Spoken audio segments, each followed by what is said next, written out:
L'ingénieur stratège devenu pundit Bernie Collins a donné son avis sur les rumeurs concernant... J'ai pas compris pundit. J'ai- Bref.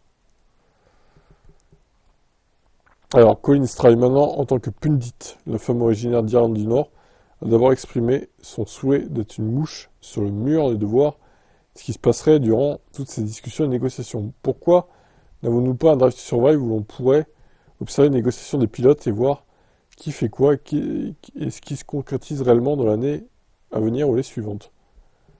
Je pense qu'ils ont raison de sonder le terrain pour connaître les options disponibles. Et si l'échange se produit, si c'était Verstappen chez Mercedes et Russell chez Red Bull, comme j'ai fait sur F1 Manager il y a quelques mois de ça, sur le 2023, c'était drôle, hein. Ça serait drôle que ça se produise en réalité, ça tient. Parce ils sont des personnages assez différents pour l'équipe, n'est-ce pas? Red Bull est beaucoup plus avec leur musique à fond dans les garages et ils sont plus fun, si vous voyez ce que je veux dire. D'autre part, Mercedes est l'équipe la plus professionnelle. Les pilotes correspondent à ça pour le moment. Ce serait un vrai renversement de situation si c'était l'inverse. Alors moi, je ne veux pas voir Max chez Mercedes, très clairement. Pour les raisons qu'on connaît, ce qui s'est passé dans le passé, etc. Je ne supporte pas ce mec. Je veux pas qu'il aille ni chez Merco, ni chez McLaren. Très clairement. Donc voilà. Il a qu'à aller chez Aston, m'en fout de ça, Aston, équipe de toxiques avec Stroll. Il y sera à son aise là-bas, je pense, avec New Way, surtout le moteur Honda aussi, mais pas chez Merco. Je veux pas de lui là-bas, c'est clair. Encore une fois, bon, c'est pas moi qui décide, mais j'ai pas envie du tout de le voir là-bas, moi. Ça me ferait bien chier qu'il aille là-bas. Allez, ciao. La FIA et la Formule 1 envisagent un ajustement majeur sur les monoplaces. Alors, par rapport à l'herbe, la question des incendies sur l'herbe, comme vécu au Japon, a été discutée et il a été convenu d'enquêter à la fois sur un matériau de glissement alternatif à acier et sur un traitement potentiel sur certains circuits. Que signifie matériau de glissement? Comme probablement connu de la plupart des suiveurs de Formule 1, il y a une planche en bois montée sous les voitures. Oui, ça c'est ok, ouais. Cette planche ne doit pas s'user trop pendant la course. Si elle s'use trop, la voiture peut être trop basse, ce qui donne donc un avantage. Le plancher sert de marque pour cela. Hamilton a donc été disqualifié du Grand Prix de Chine pour ça, à cause d'une usure excessive. Un inconvénient de la planche en bois actuelle est qu'elle peut émettre des étincelles lorsqu'elle touche l'asphalte. Génial pour les photos, mais dangereux pendant les conditions météorologiques sèches et chaudes, lorsqu'il y a de l'herbe sur le circuit. Précédemment en Chine et cette saison au Japon, les étincelles des voitures ont causé des petits incendies le long de la piste. Ça a conduit à des drapeaux rouges. Alors, le bois qui provoque des étincelles, j'aimerais bien voir ça quand même, hein. Non, c'est qu'il y a une planche en acier quelque part qui est présente. Le bois ne fait pas d'étincelles, hein. Clairement, ça n'existe pas, ça. Peut-être dans un monde parallèle, mais c'est l'acier qui fait des étincelles. Les équipes et la FIA ont convenu qu'il sera enquêté pour savoir si la planche en bois peut être remplacée par une planche en acier dans un avenir proche. Mais ça va être encore pire, hein. Genre, l'acier ne fait pas d'étincelles. Bah, j'aimerais bien voir ça, hein. Mettez du plastique à la limite, sinon. Ça sera plus léger en plus. Et ça fera pas d'étincelles, c'est sûr. Bref, on verra bien ce qu'il décide, du coup. Et Lance Stroll qui nous parle de son début de saison avec Aston Martin. C'est vrai qu'on n'entend pas beaucoup Lance Stroll. Bon, c'est vrai que c'est lui qui a marqué tous les points d'Aston Martin pour l'instant en 2025. Il faut quand même le dire. Donc Fernando va falloir se réveiller. Je pense que nous devons nous améliorer dans tous les domaines. Nous avons quelques idées pour les courses à venir. On doit juste continuer à pousser et à essayer. Est-ce que ça suffira à prendre l'avantage sur le midfield? On verra bien. Mais nous avons encore la possibilité d'apporter quelques nouveautés, alors nous ferons ce que nous pouvons. On n'abandonne pas, on renonce pas encore à cette année.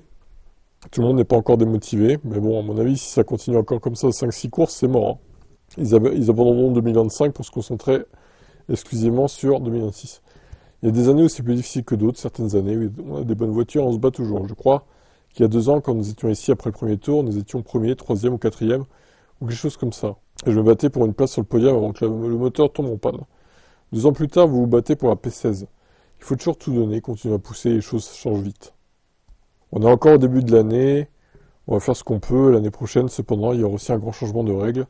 On doit nous concentrer là-dessus. Je pense que nous devons être beaucoup plus compétitifs que nous le sommes actuellement. Il s'agit simplement de performer au maximum pour le reste de l'année et de voir où ça nous mènera. On doit donner le meilleur de nous-mêmes, déclare Lance.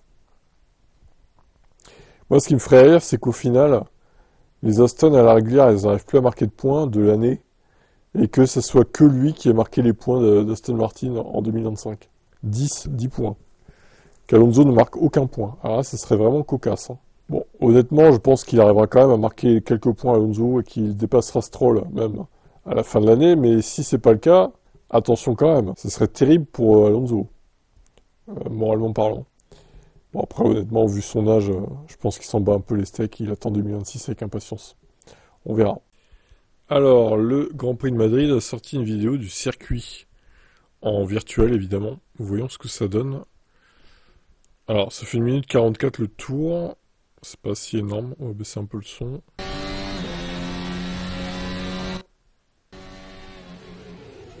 Premier virage à gauche. Ah, il y a un pif-paf gauche-droite, ok. Ah, par contre, pourquoi la piste elle est rougeâtre? C'est bizarre.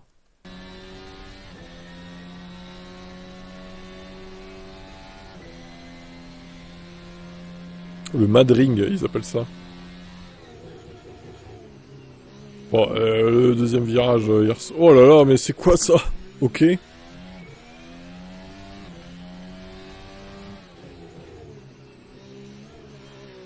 Mais il y a que ça comme virage ou c'est des gauches-droites, des droites-gauche? Ok. Ah, une grande épingle, une grande épingle avec un banking, ça c'est pas mal ça, ok.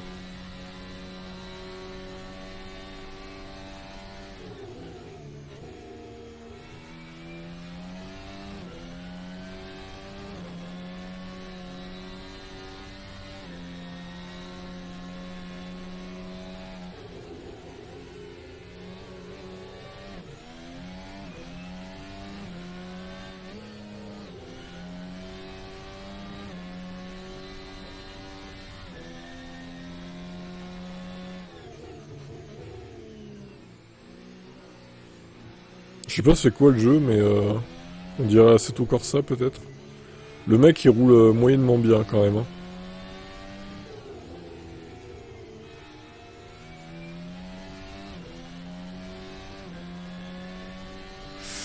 Ouais, bon.